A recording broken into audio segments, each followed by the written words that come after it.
Oke, ini kita coba air fryer yang kemarin tidak bisa hidup tombolnya saat kita hidupkan.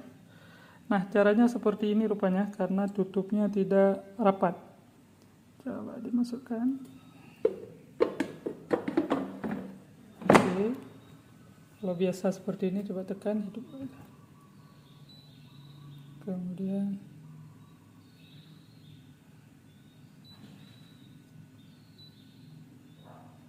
nah, dia tidak hidup. Kemudian cara kita siasati adalah karena ini tidak bagus tertutup sehingga dia tidak masuk. Bila dia bagus tertutup maka dia akan hidup. Oke. Berarti biasanya kita ganjal pakai ganjalan yang unik. Coba lepaskan. Coba dilepaskan. Nah, itu akan mati. Sehingga biasanya kita siasati seperti ini. Coba. Oke, untuk pengganjal.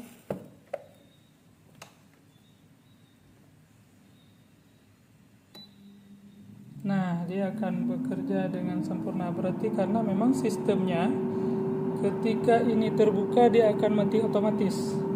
Nah, sehingga dia bila tidak tertutup dengan baik maka akan tidak bisa dihidupkan.